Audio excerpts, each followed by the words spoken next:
The sun was already gone by the time Corinna Vance walked out through the main gate of Camp Pendleton. The Pacific air came off the water cold and flat.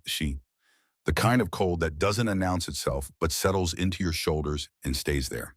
She stood on the concrete apron just outside the gate, one hand in her jacket pocket, the other holding her phone to her ear. Behind her, the largest Marine Corps base on the West Coast was finishing its Tuesday. Trucks moving, flags lowering.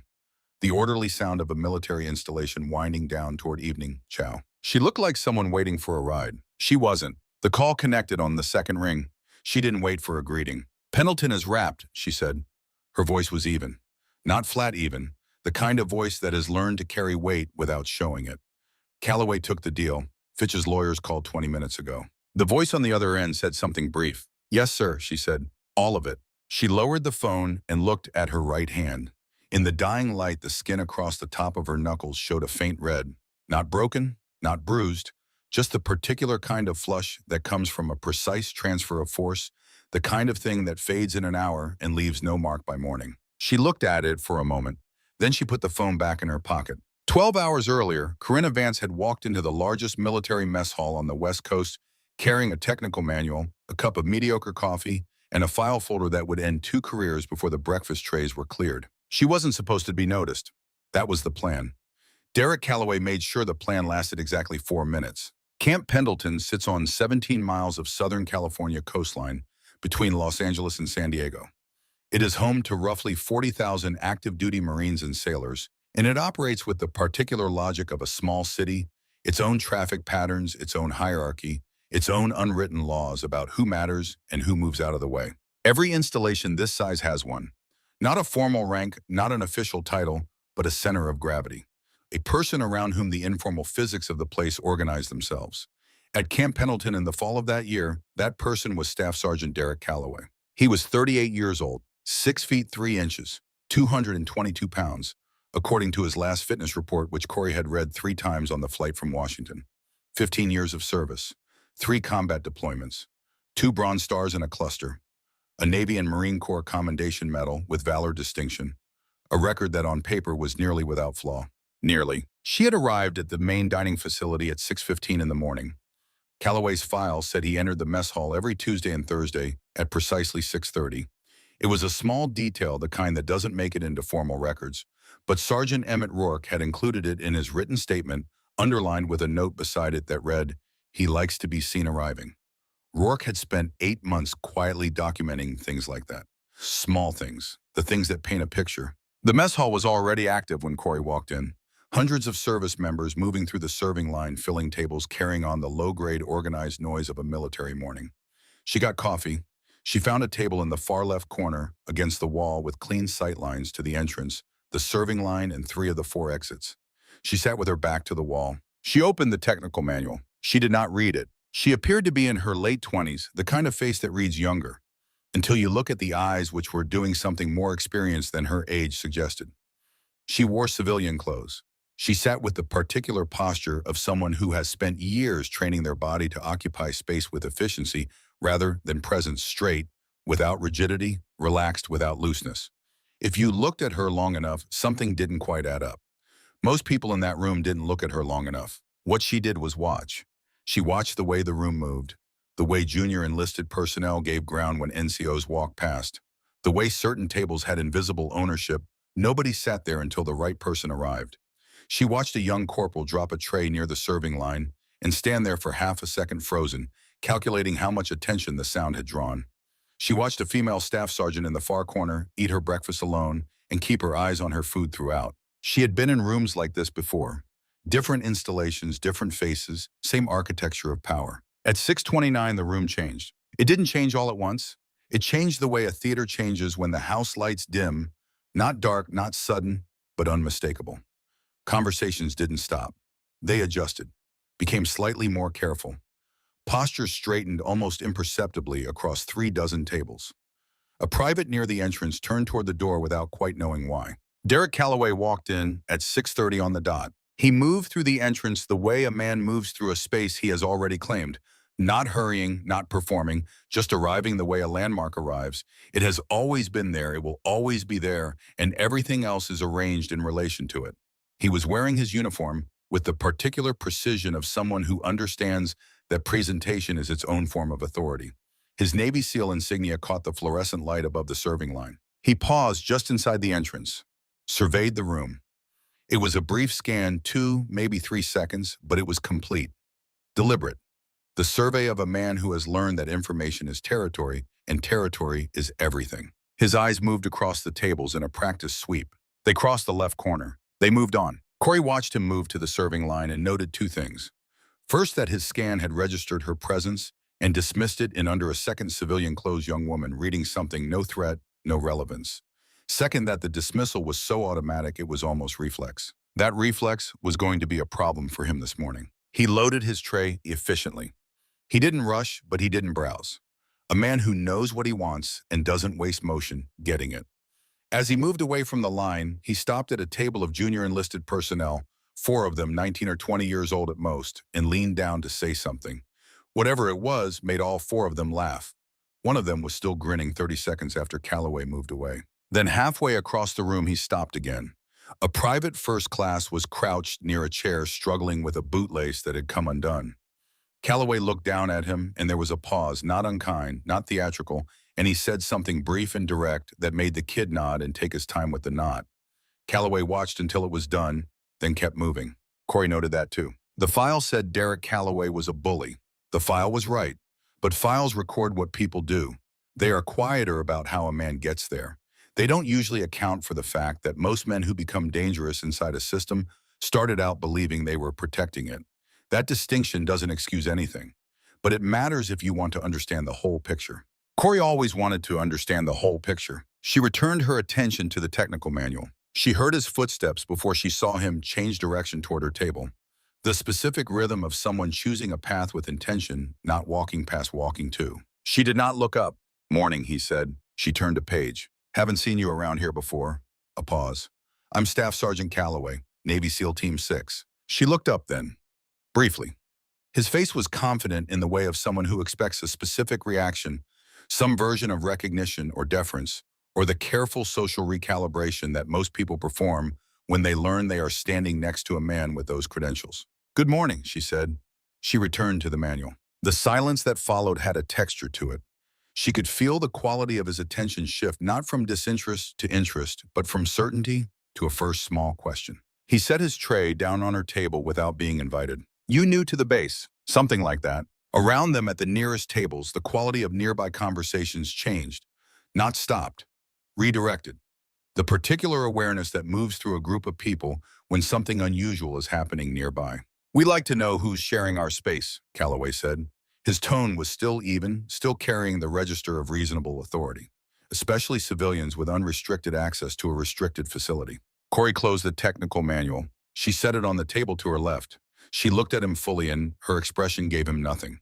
Not hostility, not nervousness, not the flicker of social discomfort that would have told him he had won the opening exchange. "I appreciate that, Staff Sergeant," she said. "I'm Corinna Vance. I'm here on official business." Official business. He settled into the chair across from her as though he had been invited. That's a broad category. What kind of official business puts a civilian at a chow hall on a restricted installation? The kind that doesn't require your approval. Something moved behind his eyes, a tightening at the outer corner barely visible. But Corey had spent 3 years learning to read those small movements in the faces of people who were very practiced at not showing them. "Everything on this base requires my awareness," he said. "These are my troops. This is my installation." Corey said nothing. He leaned forward slightly. "I've been stationed here for 4 years. I know every person who walks through that door, every face, every assignment, every reason for being here. And you," he let the pause sit, "don't belong to any of those categories." "No," she agreed, "I don't." The word landed cleanly. He hadn't expected agreement. Agreement from a position of calm is a different thing entirely from the defensive agreement of someone trying to de-escalate. He looked at her for a moment, recalibrating. Around them, the mass hall had grown perceptibly quieter. Not silent, still the background noise of several hundred people eating, moving, going about their morning, but the radius of focused attention around their table had expanded. Soldiers who hadn't been listening were listening now. "So who authorized your presence here?" he asked. "Someone with the clearance to do so." He looked at her for a long moment. "You know what I've found in 15 years of service? People who talk about clearance levels usually do it because they don't have the rank to back up what they're implying. That's an interesting observation, Corey said. She reached across the table and opened the manila folder she had carried in alongside the technical manual. She did it without drama, without looking at him, the motion of someone consulting a document they have already read thoroughly and are now simply referencing. She turned 2 pages, found the one she wanted. She placed it flat on the table between them, facing him, and looked up.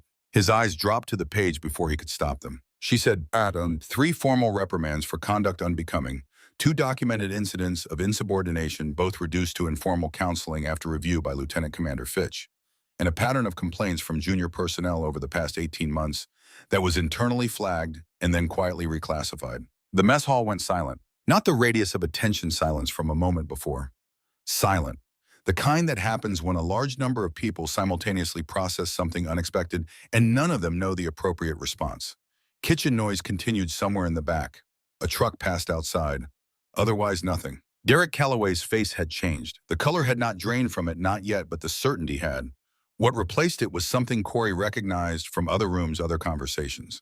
The specific expression of a man who has operated for years on the assumption that certain information was protected and who is now confronting the fact that it is not. That's a classified file, he said. His voice was level, very level. The levelness of something held in place by force. Yes, Corey said, it is. How do you have access to? The same way I have access to this facility. She closed the folder. Official business. He stood. The movement was slow and controlled, which in some ways made it more significant than if it had been fast. He was standing now and she was seated, and the geometry of the room had reorganized itself around that fact. 36 soldiers watched without appearing to watch. I don't know who you think you are, he said. His voice had changed register, lower, quieter, carrying the particular frequency of a man who has learned that menace is more effective when it isn't loud. But I've spent 15 years earning my place in this institution. I have 3 combat deployments. I have men who would follow me into situations that would end your sleep permanently. And I am not going to sit here and let some mystery woman from a vague official capacity wave my file in my face like it's a performance. Corey looked up at him calmly. Respect, she said as earned staff sergeant, not announced. It was a quiet sentence. It was not said unkindly. It landed in the silent room with the weight of something simple and accurate, and from somewhere, not from a single identifiable location, but from the broad space of a room containing more than 1,000 people who had just heard something they recognized. There came the faintest involuntary sound. Not a laugh, something smaller. The sound of recognition. Calloway heard it. His jaw set. You want to see credentials? His voice rose, and now it was filling the room, and this was its own kind of miscalculation. The move from quiet authority to volume is usually a retreat, not an advance. I've got 3 Purple Hearts, 2 Bronze Stars, more confirmed operations than you have years on this planet. I have bled for this institution. So maybe before you sit in my mess hall reading from a file you have no business touching, you think twice about the ground you're standing on. Corey stood up. She was not small. 5'8", with the kind of build that comes from years of consistent, purposeful training rather than performance. She gathered her materials from the table, the folder, the technical manual, and placed them deliberately into her bag. Each motion precise, unhurried. She looked at him. Your service record speaks for itself, Staff Sergeant. What it doesn't do is grant you authority over everyone in a room or exemption from the consequences of how you treat people. She shouldered her bag and moved a step around him. His hand came out and closed around her arm. We're not done here. He said it at full volume. The room was already silent, but this landed differently. The physical contact changing the nature of everything that had come before it, raising the stakes in a way that every person present could feel in their chest. Corey looked down at his hand. At the specific point of contact, his fingers wrapped around her forearm just above the wrist.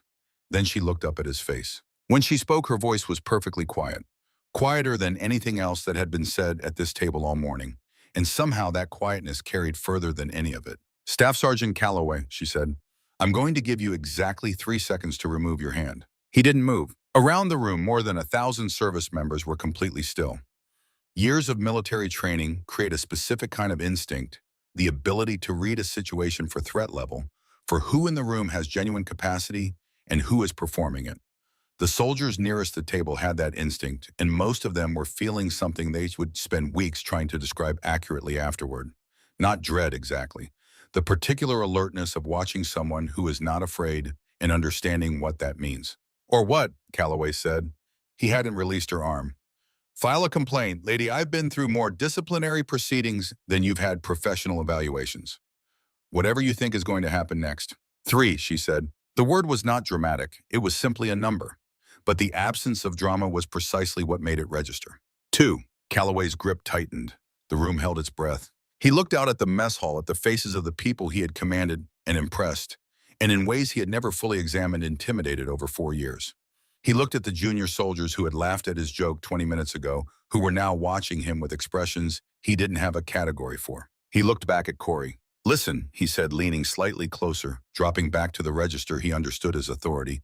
I am a Navy SEAL. He said it clearly. He said it for the room. 1, she said. What happened next lasted under 5 seconds. Later, the soldiers who witnessed it would struggle with descriptions, not because the sequence was unclear, it was clear enough, but because the speed and the precision and the complete absence of wasted motion created something difficult to square with normal categories of experience. Her right hand moved first, a palm strike rising at a precise angle connecting with the underside of his jaw at the exact geometric point where the impact would translate most efficiently through the joint. His head snapped back. His eyes went wide. In the fraction of a second while his balance fractured and his body was deciding what to do, her left leg moved low and outward in a single economical arc that caught both his legs at the moment of maximum instability. 222 pounds of Navy SEAL went down. The sound of it, his body meeting the linoleum floor of the Camp Pendleton main dining facility, echoed once in the absolute silence and then faded. He tried to get up. Military training and pride and the muscle memory of a man who has been knocked down in legitimate combat before these things brought him halfway upright. Then her boot connected with his midsection in a short controlled strike that drove the air from his lungs completely, and he went back down. She stood over him. Her breathing was normal. Her posture was relaxed. There was no satisfaction in her face, no adrenaline flush, no performance of the moment. She looked down at him with the same expression she had maintained throughout the entire exchange, the expression of someone completing a task. When someone asks you to remove your hand, she said into the silence of a room containing more than 1,000 people, the appropriate response is compliance. He lay on the floor working to get air back into his body, and the mess hall of Camp Pendleton was so quiet that those words reached every corner of it. He rolled to his side. His face was flushed. His uniform was wrinkled. He looked up at her with an expression that had no familiar category. Not anger, not dominance, not the polished performance of 15 years of earned authority. He looked up at her the way a man looks when the story he has been telling himself about who he is has just been interrupted by evidence. Major Deborah Winslow was already moving. She was the dining facility duty officer. Corey had read her name and rank in the base personnel file 3 weeks earlier, the same file that had contained Calloway's schedule and the layout of the facility's camera coverage. Winslow had 15 years in the Marines and the specific composure that does not preclude being genuinely startled. It simply requires moving through the startlement without stopping. "Stand down," she called out, and her voice carried clearly. It was directed at the room more than at any individual, because the room was what needed managing now. Everyone will remain seated and maintain order. Corey looked at the approaching major and inclined her head slightly. "Good morning, Major Winslow," she said. Winslow stopped short. The fact that this woman knew her name and rank without introduction crossed her face briefly before discipline closed over it. "Ma'am, I'm going to need to see identification and a clear account of what—" Corey had already reached into her jacket. She withdrew a credentials wallet and opened it in a single motion, holding it at a steady angle. Major Winslow took it. She looked at it. She read it carefully. She read it again. The color in her face shifted in a way that was very small and very telling. Her eyes moved from the credentials to Corey's face and back to the credentials. She closed the wallet carefully and returned it. "I see," she said quietly. It was the tone of someone who has just understood the scope of what they are standing inside. Corey took back the wallet and glanced down at Calloway, who had managed to push himself to sitting one hand against the floor for balance, his breathing still rough. "I had hoped to complete my business here without disruption," she said to the major conversationally. Staff Sergeant Calloway made that difficult. Calloway looked up at her. The anger was still there. It had nowhere to go in the next 30 seconds, but underneath it, something else had arrived. Something that looked in the cold fluorescent light of a military mess hall on a Tuesday morning like the first uncomfortable beginning of understanding. "What the hell are you?" he said. His voice was still rough with the effort of breathing. Corey looked at him for a moment.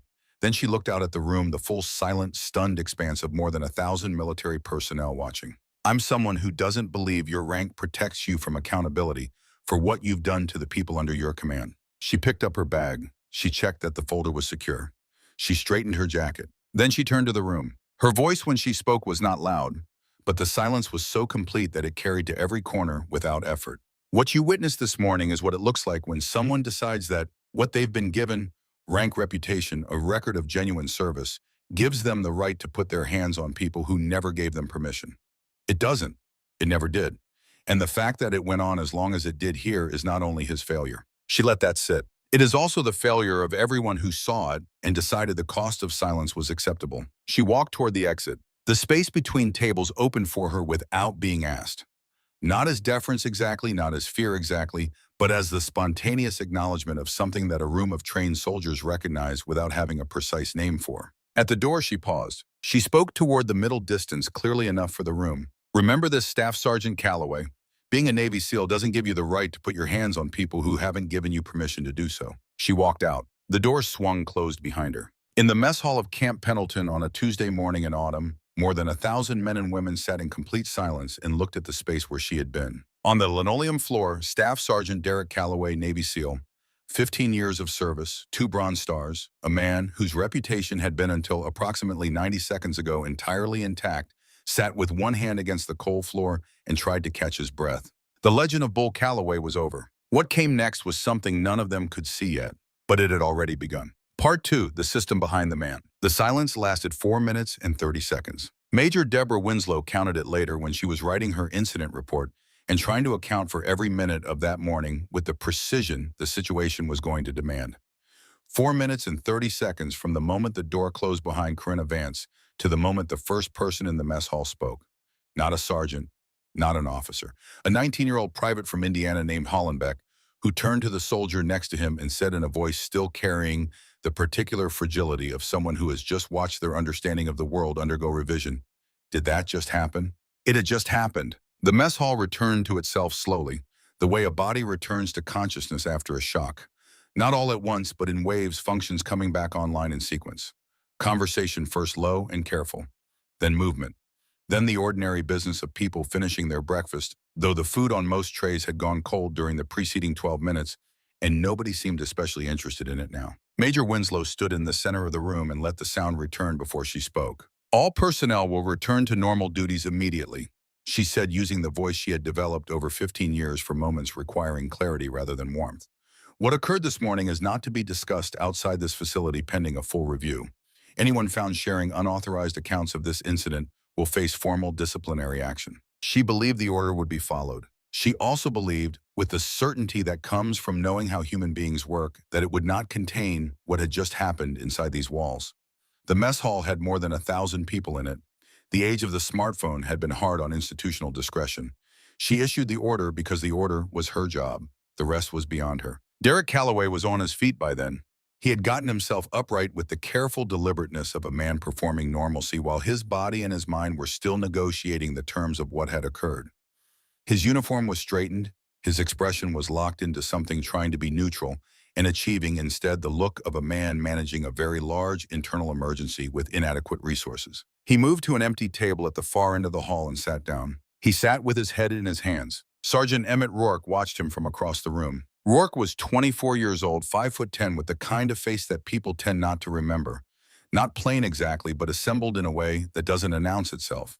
He had served at Camp Pendleton for 2 years and 3 months. In that time, he had submitted one formal complaint through official channels, watched it go quiet, submitted a second one, watched it go quieter still, and then spent 8 months writing down everything he could remember with the patient, meticulous care of someone who has learned that truth without documentation is just a story, and stories can be dismissed. He had a sealed envelope in his left breast pocket that he had been carrying for 11 days. He had almost thrown it away twice. Both times he had thought about Thomas Briggs and put it back. He stood up, collected his tray, deposited it at the return window, and walked out through the side exit into the autumn morning. He found a bench near the exterior wall of the facility and waited. Corinna Vance came around the corner 4 minutes later, carrying her bag over one shoulder and her coffee, which had been sitting on the table during the preceding 15 minutes and was now definitively cold. She sat down beside him without preamble. For a moment, neither of them spoke. The bass continued around them, trucks' voices at distance, the hydraulic sound of something mechanical operating somewhere to the north. "You're not hurt," Rourke said. It wasn't a question. "No?" He nodded. He was looking at the middle distance at nothing in particular. He went for the arm. I figured he would. Everything in his pattern is about physical control as the final statement. Yes, it was in your notes. Rourke reached into his left breast pocket and removed the envelope. Standard military correspondence stock sealed, nothing written on the outside. He held it for a moment, not reluctance exactly, but the pause of someone at the edge of something they have been approaching for a long time, taking one last breath before the step. He held it out. Corey took it. She placed it in her bag with the folder in the manual with the care of someone who understands that paper can be evidence, and evidence must be handled correctly. 3 weeks ago, she said, not a question, confirming. 3 weeks ago, you called on a Tuesday, I called back Thursday, we talked for 40 minutes. She nodded. I almost pulled it last week, he said. The whole thing. I was going to call you and say I'd changed my mind. He looked at his hands. I kept thinking who was going to look at a 23-year-old sergeant's complaint and weigh it against 15 years of a SEAL's record. Purple Hearts, confirmed operations. The institutional gravity of everything he's built here. He paused. I thought this is how it always goes. The person with the record wins. The person without one gets managed. Corey waited. I didn't change my mind, he said finally. I just decided the cost of being wrong about the outcome was lower than the cost of not trying. She recognized that logic. She had heard versions of it before in other parking lots, other benches outside facilities where something had just happened that couldn't be undone. The logic of people who had thought carefully about the worst case and concluded they could live inside it. Someone believed you, Rourke, she said. He looked at her. That's the whole answer to the question you're not asking, she said. He looked away. After a moment, there are others, people who didn't file anything, who won't talk. I know, I'm not here for all of them today. I'm here for the ones who did. She stood, checked her bag, and looked at him for a moment with the regard of someone who understands that courage is not always loud, that sometimes it looks exactly like a man on a bench having carried something in his pocket for 11 days because he couldn't quite bring himself to throw it away. Stay available, she said. I'll need you this afternoon. She walked back toward the main facility entrance. Inside the building, Calloway was not sitting quietly anymore. He had spent 15 minutes in the corner of the mess hall, managing the disorientation and the physical discomfort and the psychological weight of having been publicly defeated in front of every person on this installation who would be eating lunch in 6 hours. Then the adrenaline completed its natural cycle, and what remained behind it was not calmness, but focused, specific anger. He moved through the thinning mess hall and found a cluster of junior enlisted soldiers near the exit. 3 of them 22, who had been seated within 30 feet of the incident and had seen everything clearly. Walk with me, he said. They walked with him. Outside in the strip of open space between the dining facility and the administrative buildings, he stood with them and spoke in the register he used for what he thought of as informal guidance, lower than command voice, reasonable in its tone, carrying the weight of experience and seniority without requiring them to call it an order. This morning was unusual, he said. I want to make sure the people in that room are clear on what actually happened. Context matters. The sequence of events, who initiated what, the way things are understood by the people who witnessed them. He looked at each of them in turn.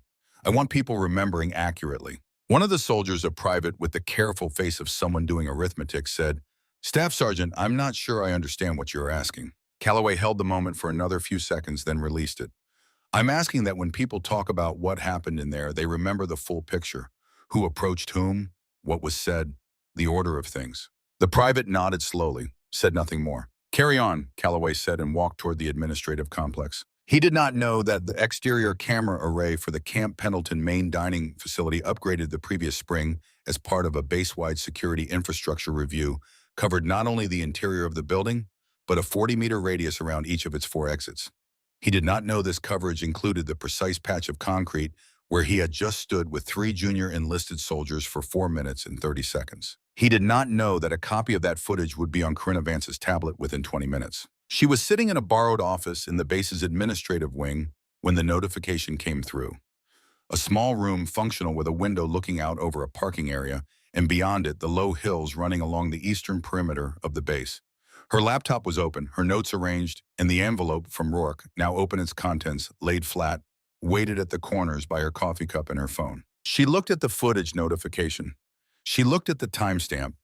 She looked at the 4-minute, 30-second duration of the recorded interaction. She set down her coffee and typed a brief reply to the security office. Then she opened her main case folder and turned to the section she had been building for 6 weeks, organized by date, by name, by incident type, and by the category she had labeled simply as pattern evidence.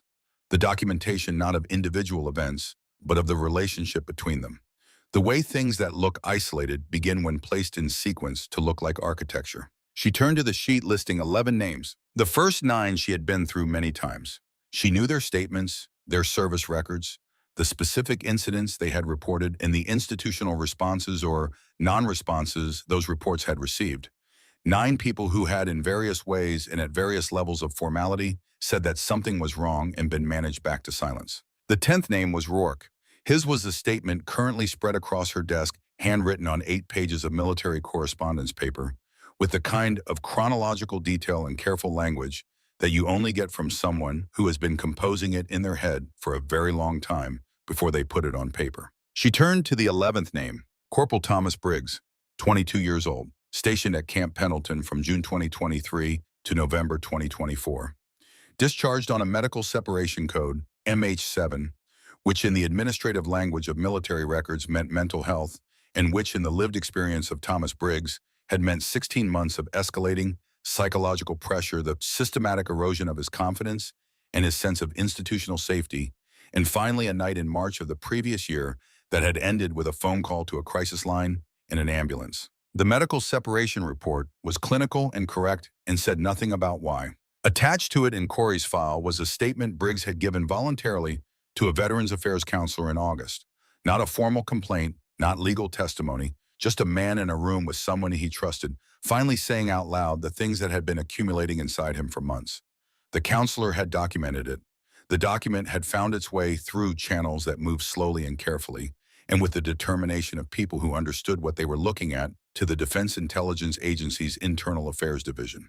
To Corey's desk, to this file, to this page. She had read it 4 times before she boarded the plane to California. She sat now and looked at Thomas Briggs' name and the dates beside it. She thought about a 22-year-old in a room somewhere in this country working at the long and nonlinear business of recovering from something that should never have happened to him. She thought about the phone call in March, the one documented in the VA counselor's notes. About what it takes to make that call, the specific threshold of a person reaching the end of their capacity and asking finally for help. About what had pushed him to that threshold and who had built the structure that allowed it. Her father had reached his own version of that threshold in a different year, in a different way. She understood what it looked like from the outside and from the inside both, and the understanding sat in her chest now, with the quiet, familiar weight of something she had learned to work alongside rather than around. 5 seconds, she allowed herself 5. Then she picked up her pen and continued working. 30 minutes later, she was in Colonel Prescott Hale's office. Hale was 57, a career Marine with the composed and weathered look of someone who has navigated the institutional complexities of military command long enough to know where all the fault lines run. He had commanded Camp Pendleton for 2 years. For that 3 decades of service that included deployments, administrative posts, and the particular education that comes from watching institutions at close enough range to understand both their strengths and their specific capacities for self-protection. He had received a call from Pentagon intelligence 40 minutes earlier. He had been expecting in a general way the woman now sitting across his desk, though the specific terms of her visit, the incident in the mess hall, the exterior camera footage, the scope of what she was about to present were larger than the call had prepared him for. Corey placed the folder on his desk and opened it to the section on Warren Fitch. Lieutenant Commander Warren Fitch had served as Calloway's direct superior officer for 5 years. He was 2 years from retirement. He had, in the course of those 5 years, reviewed 3 formal complaints against Calloway and found insufficient grounds to escalate all 3. He had signed off on 2 informal counseling records that replaced what should, under proper procedure, have been formal reprimands. He had, in at least 2 documented instances, spoken directly to complainants about the difficulty of substantiating this type of allegation and the potential professional implications of pursuing it. Corey laid this out in sequence. She did not editorialize. She laid it out the way you lay out a map. Here is where things are. Here is how they connect. Here is what the terrain looks like when you can see all of it at once. Hale listened without interrupting the careful, complete listening of a man who has learned that staying quiet while another person speaks is a different skill from simply waiting to respond. His eyes moved from her face to the documents and back in a steady rhythm. When she finished, he was still for a moment. Then he stood and walked to the window, overlooking the base, the training areas, the administrative buildings, the far edge of the residential quarters. He stood there with his hands clasped behind his back. "Fitch," he said, not a question. "Fitch," she confirmed, Callaway is what 5 years of institutional cover produces. He's the output. Fitch is the system. Hale was quiet. Outside, across the base, the ordinary life of a military installation continued. A formation moved in the middle distance. A vehicle made a careful turn at an intersection. The flags moved in a light wind off the Pacific. I heard things, Hale said. He said it to the window. Informally. 2 years ago, maybe a little more. Specific things about Callaway's behavior with junior personnel. A name I don't remember who's now mentioned something at a social function. He paused. I didn't pursue it. He turned from the window.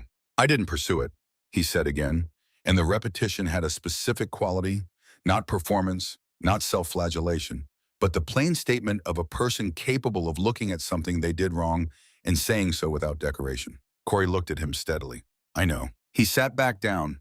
He picked up the folder and moved through the pages with the focused attention of a man who knows he is now inside a situation where every decision will have downstream consequences. He read in silence for several minutes. 11, he said. 11 documented, she said. The number without documentation is larger. He set the folder down. Outside the office, the base continued. Somewhere in the administrative wing, a door opened and closed. Footsteps moved down a corridor. The ordinary sounds of an institution that did not yet know the full dimensions of what was happening inside it. What do you need from me? Hale said. Corey told him. She spent the afternoon in a borrowed conference room 2 doors down from Hale's office conducting interviews. They came one by one, summoned through a chain of authorization that moved quickly and quietly after Hale made 2 phone calls. Some had been expecting to be called, some had not. All of them arrived with the expression of people who have been carrying something for a long time and are uncertain whether they are about to be relieved of it or whether it is about to be made heavier. She talked to a staff sergeant who had submitted a formal complaint 14 months ago and been told 6 weeks later that the matter had been reviewed and found unsubstantiated. She talked to a lance corporal who had never filed anything official, but had 2 years of journal entries dating specific incidents with meticulous care, someone who had been building a record they hoped they would never have to use. She talked to a female sergeant whose account was brief and precise, and whose voice throughout was steady in the particular way of someone who has told this story enough at times in their own mind that they have gotten the emotion out of the telling without getting the truth out with it. Between interviews, she worked through Rourke's statement in full. She cross-checked dates. She flagged the 3 points where his account intersected with other testimony and created corroborated ground. She noted the 2 points where he was the sole source and marked them accordingly. She was midway through the 4th interview when a message came through from the DIA's technical surveillance team. She excused herself, stepped into the hallway, and read the message twice. Warren Fitch had contacted a private attorney at 8:47 the previous evening. The previous evening, not this morning, not after the incident in the mess hall, not after any of the things that had happened today. The previous evening, before Corey had walked into the dining facility, before Callaway had approached her table, before anything visible had occurred. Fitch had made the call approximately 4 hours after someone inside the Defense Intelligence Agency had transmitted through an unofficial channel a single line of information. An agent had been scheduled for a site visit to Camp Pendleton the following morning. She stood in the hallway and read the message a 3rd time. Someone in her own institution had told him she was coming. The investigation was no longer only about Camp Pendleton. It was no longer only about Callaway or Fitch or 11 names in a folder.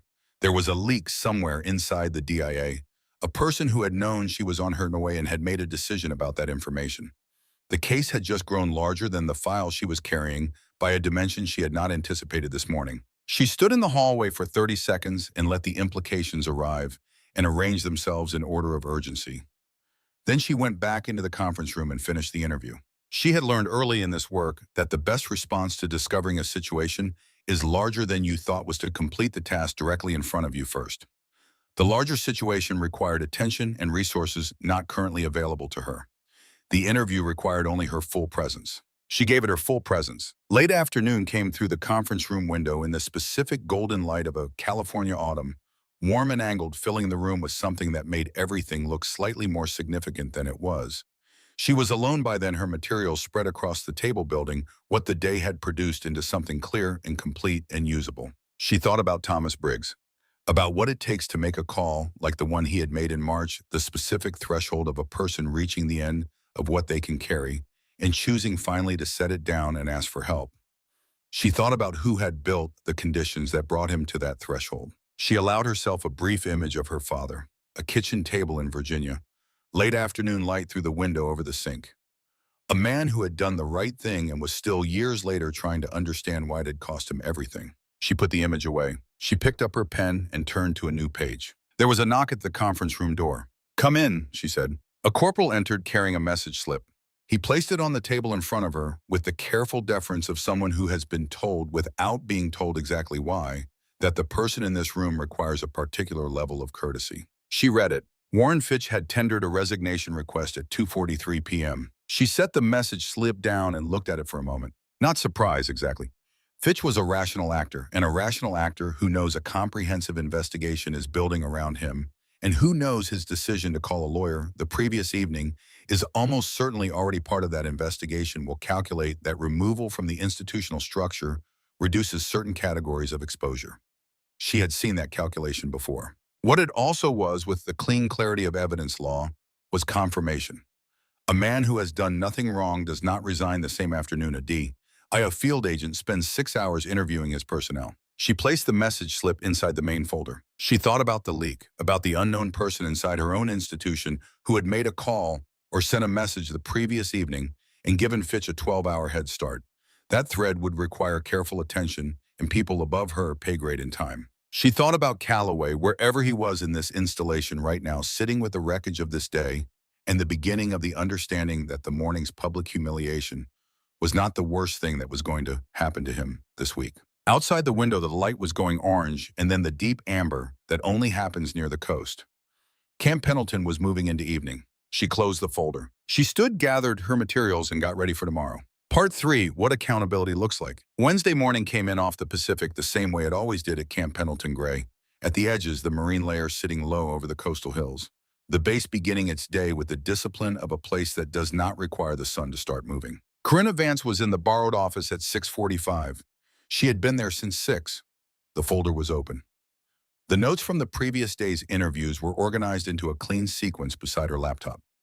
She had slept 4 hours in the temporary quarters that Colonel Hale had arranged, which was more than she sometimes got in the middle of a case and enough to do the work in front of her. She had made 2 calls to Washington before 6 a.m.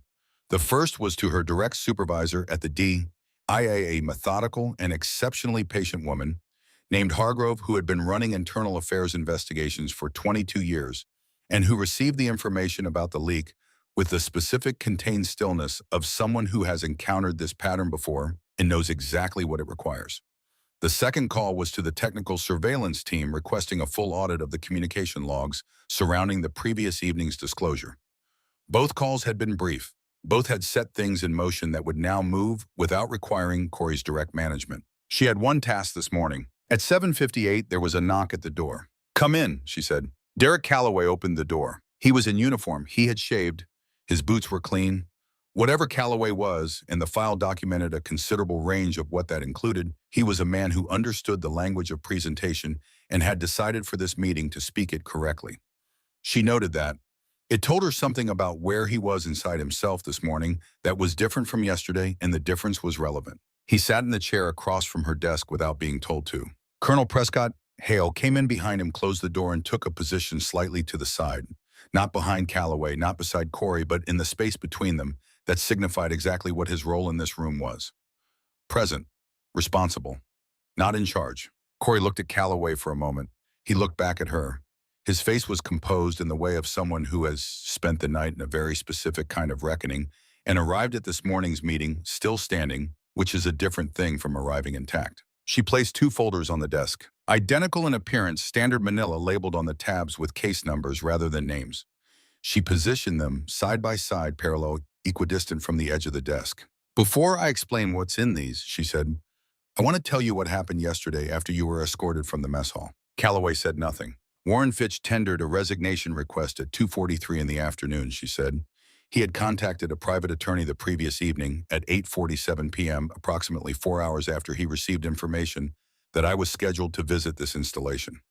He resigned before I had completed a single interview, before I had submitted a single document to Washington, before anything was formalized or charged. She watched Calloway's face absorb this. She watched the sequence of it, the information arriving, the implications following the specific expression that moves across a person's face when they realize that someone they trusted has been operating a private calculus that didn't include them. He called a lawyer, Calloway said. His voice was flat. The night before you got here. Yes. A brief silence. He knew you were coming. Yes. Calloway looked at the desk, not at the folders at the surface of the desk, the neutral space between things. He was still for several seconds in the way of someone working through arithmetic they already know the answer to but need to finish anyway. He didn't call me, Calloway said. It was not a statement directed at her. It was the sound of a man discovering the precise shape of his own isolation, the moment when a person understands that the arrangement they believed was mutual was in fact structured entirely around someone else's interests. No, she said, he didn't. She let that sit for the appropriate amount of time. Then she put her hands flat on the desk. Here's what I need you to understand before we go further, she said. We did not spend 6 weeks building this investigation to end your career. We spent 6 weeks building this investigation to end what Fitch built. The system that protected behavior that damaged 11 people we can document in an unknown number we can't. Calloway is what that system produces when it runs long enough. Fitch is the system itself. We came here for the system. Hale stood with his hands behind his back and looked at the wall to his left. Calloway looked at Corey. Then what am I, he said. You're a man who did real damage to real people under cover of an institutional arrangement that allowed it and in some cases actively supported it, she said. That's true, and it doesn't become smaller because Fitch built the cover. But it also means that what happens to you next depends at least in part on what you choose to do with this conversation. She placed her right hand on the folder closest to her. This one contains a formal referral to a general court-martial proceeding. It's complete. It's been reviewed by legal and is ready to file. It includes testimony from 9 of the 11 individuals who submitted statements, video documentation from yesterday's incident and its aftermath, and pattern evidence establishing conduct unbecoming across a sustained period. She paused. It also includes the footage from the exterior cameras documenting your conversation with 3 junior enlisted personnel at 9:17 yesterday morning. Calloway closed his eyes briefly, opened them. She moved her hand to the second folder. This one contains a cooperation agreement. You provide full and truthful testimony about your working relationship with Fitch-specific instances, communications, the mechanism by which complaints were rerouted or discouraged. You participate in a mandatory accountability program through the Naval Special Warfare Command. You accept a reduction in grade. You lose certain privileges associated with your current posting. She looked at him steadily. You keep your benefits. You keep your combat record, which is real and which no one in this room is questioning. And you avoid a public proceeding that will, given the current state of evidence, have a predictable outcome. Hale remained still at the side of the room. Calloway looked at the 2 folders for a long moment. The gray morning light came through the window and lay across the desk and the 2 identical manila covers and the 15 years of a man's institutional life arranged in this moment on either side of a decision. He said 11 people. 11 documented.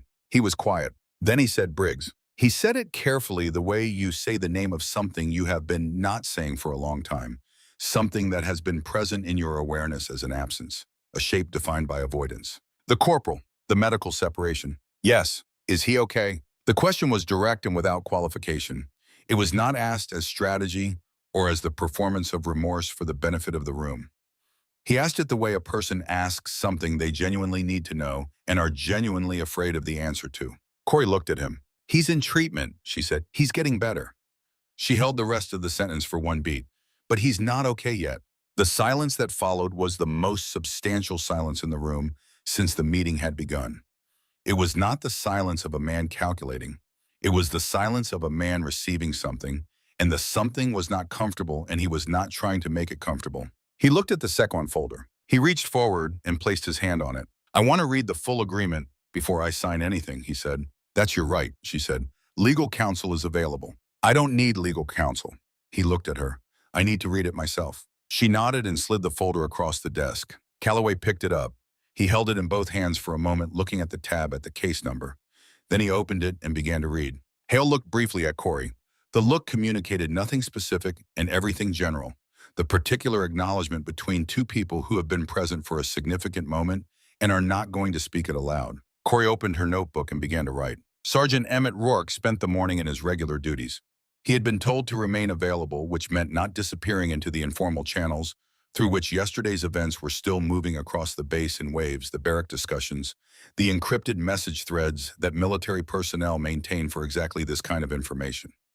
He did his work, he ate lunch alone, He returned 2 messages from family members who had somehow already heard something and told them he was fine and couldn't talk about it. At 2 p.m., a corporal he didn't know knocked on his door and told him that Agent Vance was requesting his presence in conference room B of the administrative wing. He had been expecting the call.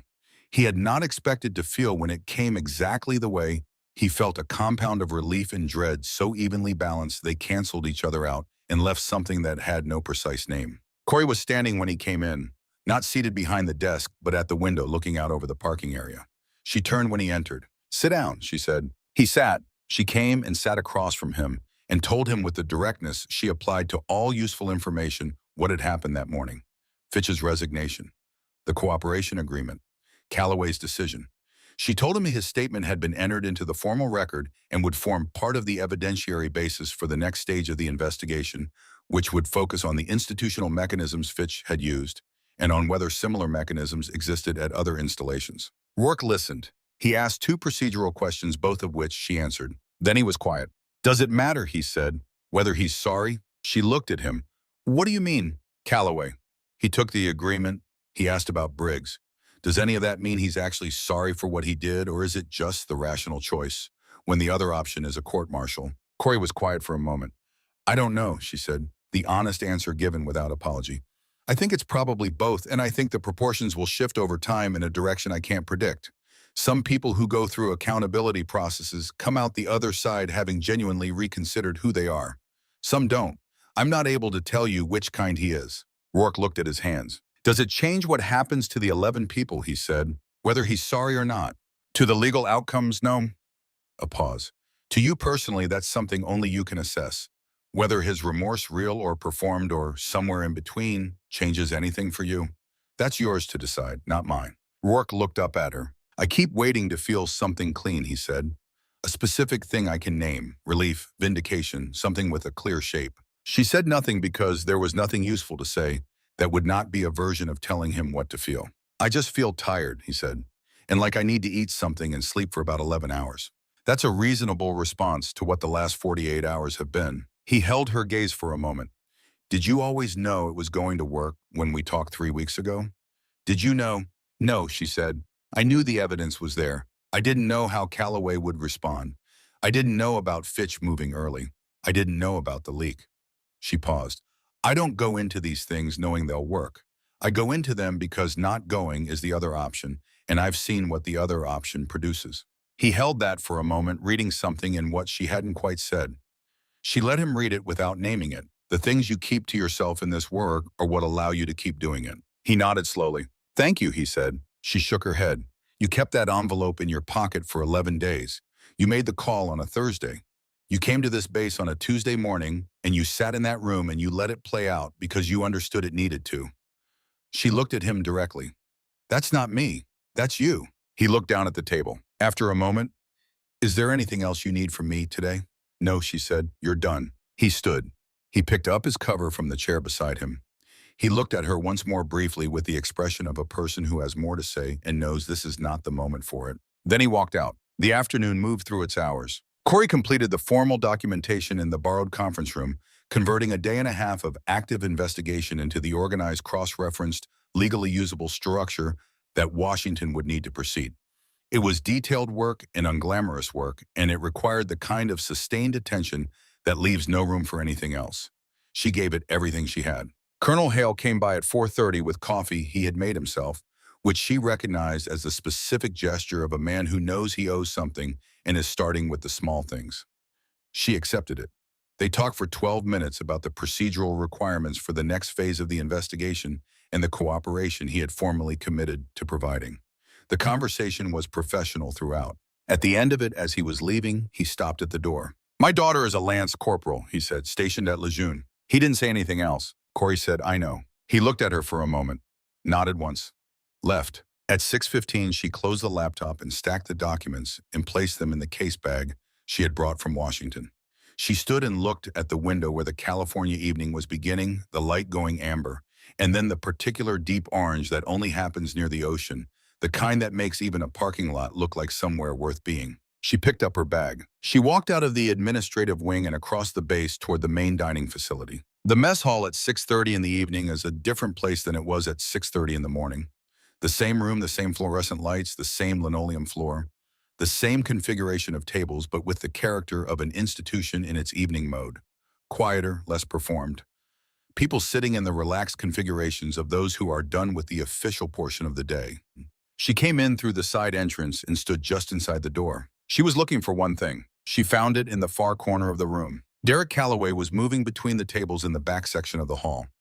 He was moving with the careful deliberateness of a man who has made a decision and is executing it before he can reconsider a specific and not uncourageous way of moving through a hard thing.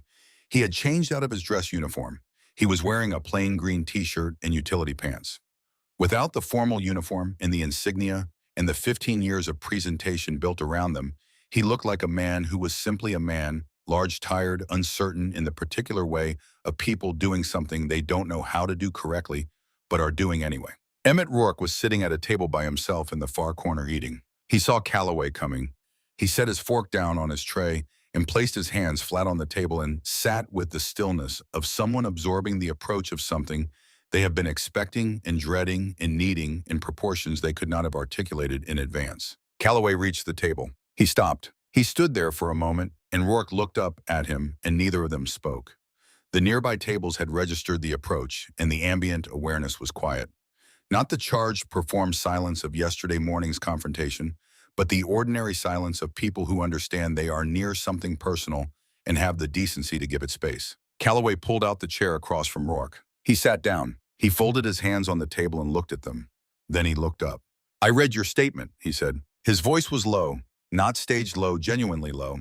The voice of a man speaking from closer to the center of himself than he was accustomed to operating from. Rourke said nothing. Calloway looked at him. There was nothing prepared in his face, no rehearsed expression of contrition, no careful construction of an apology designed to produce a specific response. He looked the way people look when they have run out of the materials they normally use to build their presentations and are sitting with what's underneath. "I remembered when you came in," he said. "March of last year, you were at the fitness assessment and you reported the scoring irregularity in Briggs's run time. I pulled you out of line in front of the other personnel and dressed you down for it in front of about 20 people." He paused. "I told you that second-guessing the evaluation system was a sign of weak institutional judgment." Another pause. "You were right about the scoring, about all of it." The room around them continued its evening. Trays moved. Conversations ran on their ordinary tracks. The fluorescent lights hummed at their steady frequency. The ordinary sounds of a place that would continue tomorrow and the next day, carrying the events of the last 48 hours inside its institutional memory, working out what they meant in the way institutions work things out slowly, unevenly, with varying degrees of willingness. Rourke looked at Calloway for a long time. He was doing something that was not simple, holding this man's presence and his own history with that presence, simultaneously trying to locate in himself some stable response to the fact that the person who had made his last 2 years consistently smaller was now sitting across from him with folded hands saying true things in a low voice. He did not forgive him. He was not ready to forgive him and had not decided whether forgiveness was something he wanted or would ever be able to offer, and he was not going to perform it because the moment seemed to call for it. He said, "Okay, one word. Not warm, not cold, not the end of anything or the beginning of anything managed or resolved, just the single syllable that acknowledges receipt of something without endorsing it, which was the most honest thing available to him in this moment, and therefore the right thing to say." Calloway nodded once. He did not reach for the moment or try to extend it or extract something from it that it didn't contain. He sat for a few more seconds and then he stood and he pushed the chair back in carefully. He walked out through the main entrance. From the side doorway where she had been standing since she came in, Corey watched him go. She did not move toward Rourke's table. She did not cross the room to debrief what she had seen or add anything to the moment. The moment was his. It had always been his. Her job had been to create the conditions in which it was possible. That was done. She turned and walked out through the side entrance. The evening outside was full and clear, the marine layer having pulled back during the afternoon to leave the sky doing something genuinely extraordinary over the Pacific. The colors of a California coastal sunset running through amber and rose, and a particular shade of deep violet at the horizon that seemed too deliberate for weather. She walked across the base toward the main gate. She walked the same path she had walked 12 hours earlier in the opposite direction. The same trucks, different positions. The same flags now lowered. The same installation now in the particular quiet of a military evening, the official day finished, the human part of the day beginning. At the main gate, she stopped. She reached into her jacket pocket and took out her phone. She dialed. The call connected on the second ring. "Pendleton is wrapped," she said. "Calloway took the deal. Fitch's lawyers called 20 minutes ago." The voice on the other end said something brief. "Yes, sir, all of it." She lowered the phone. She stood at the gate and looked back at the base. The lights were coming on across the installation, the administrative buildings, the residential quarters, the training areas. A place that would continue tomorrow and the day after, carrying the weight of the last 2 days inside its institutional memory, working out what they meant in the slow, partial, uneven way that institutions work things out. She looked at her right hand. The redness across the knuckles had almost faded. By morning, it would be gone entirely, leaving no mark and no evidence. The only record of what had happened would be in the case file, the camera footage, the signed cooperation agreement, the 11 statements, and the memory of more than 1,000 people who had been in that room on a Tuesday morning and seen something they would never quite stop thinking about. She opened her tablet. The list filled the screen. Installations, names, case numbers, single-line summaries that condensed each situation to its essentials, the compressed notation of places where the same architecture of silence and protection had been built around the same kind of arrangement for the same kind of reasons. Some entries were new referrals. Some had been waiting in the queue for months, held by the ordinary constraints of resources and timing, and the need for the right person in the right position to say, "Yes, I'll talk." She thought about her father. Gerald Vance had served 11 years at Fort Hood, Texas.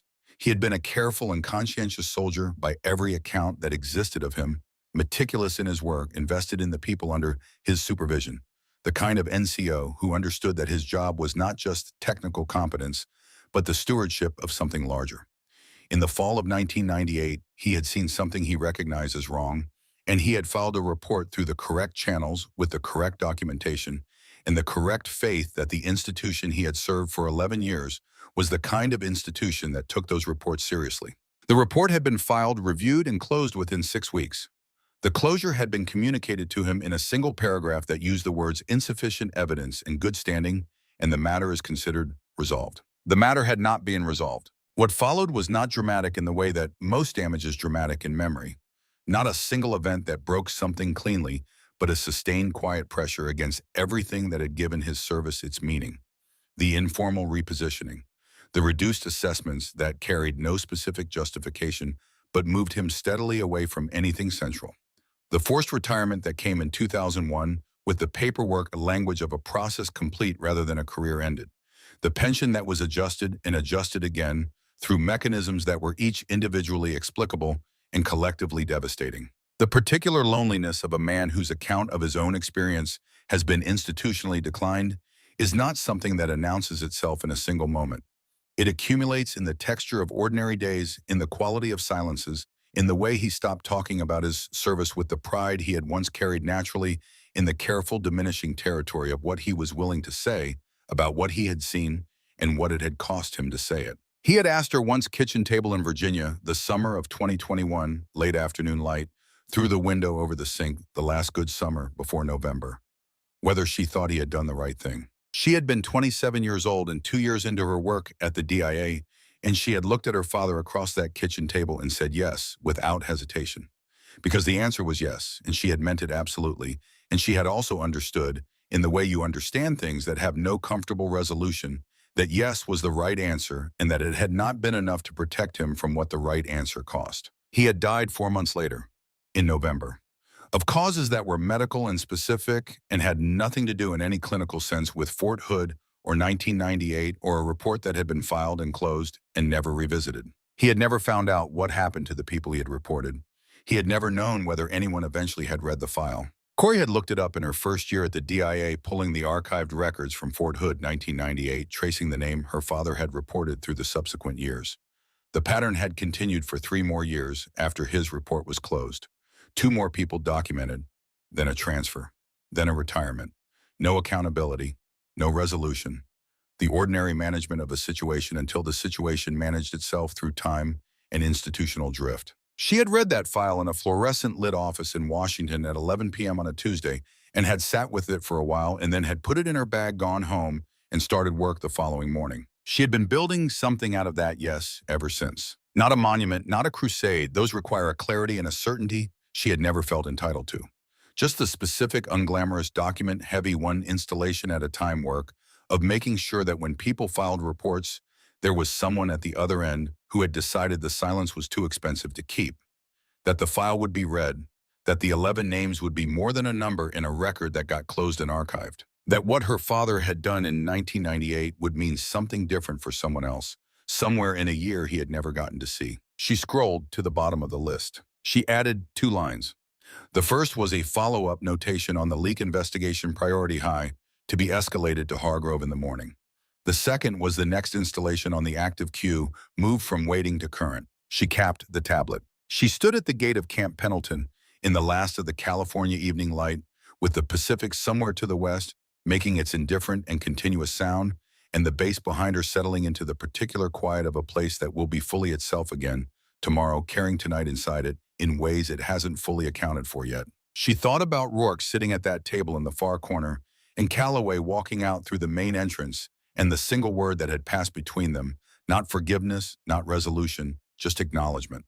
The first step of something that might eventually become something else or might remain exactly what it was, a 24-year-old sergeant saying okay to the man who had made him smaller for 2 years, and meaning nothing more or less than I heard you, which is where everything that comes after has to begin. She thought about Thomas Briggs in a room somewhere working at recovery, the way people work at hard things unevenly, with setbacks, with days that are better than other days, building towards something that does not have a clean arrival, but becomes gradually sustainable. She thought about her father, about the fact that what he did in 1998 had mattered not in the way he had hoped, not in his lifetime, not in any form he had gotten to see, but that the file had existed, and the file had been found, and the file had become part of the reason she was standing here tonight rather than somewhere else. The record of what people do does not disappear.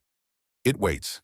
Sometimes it waits a long time, but it waits. She walked through the gate and kept going. The list was long. It was always long. Somewhere in America right now, someone was sitting alone in a room composing a statement, writing it down in the careful way of someone who has been afraid to say something for a very long time and has finally run out of reasons to stay quiet.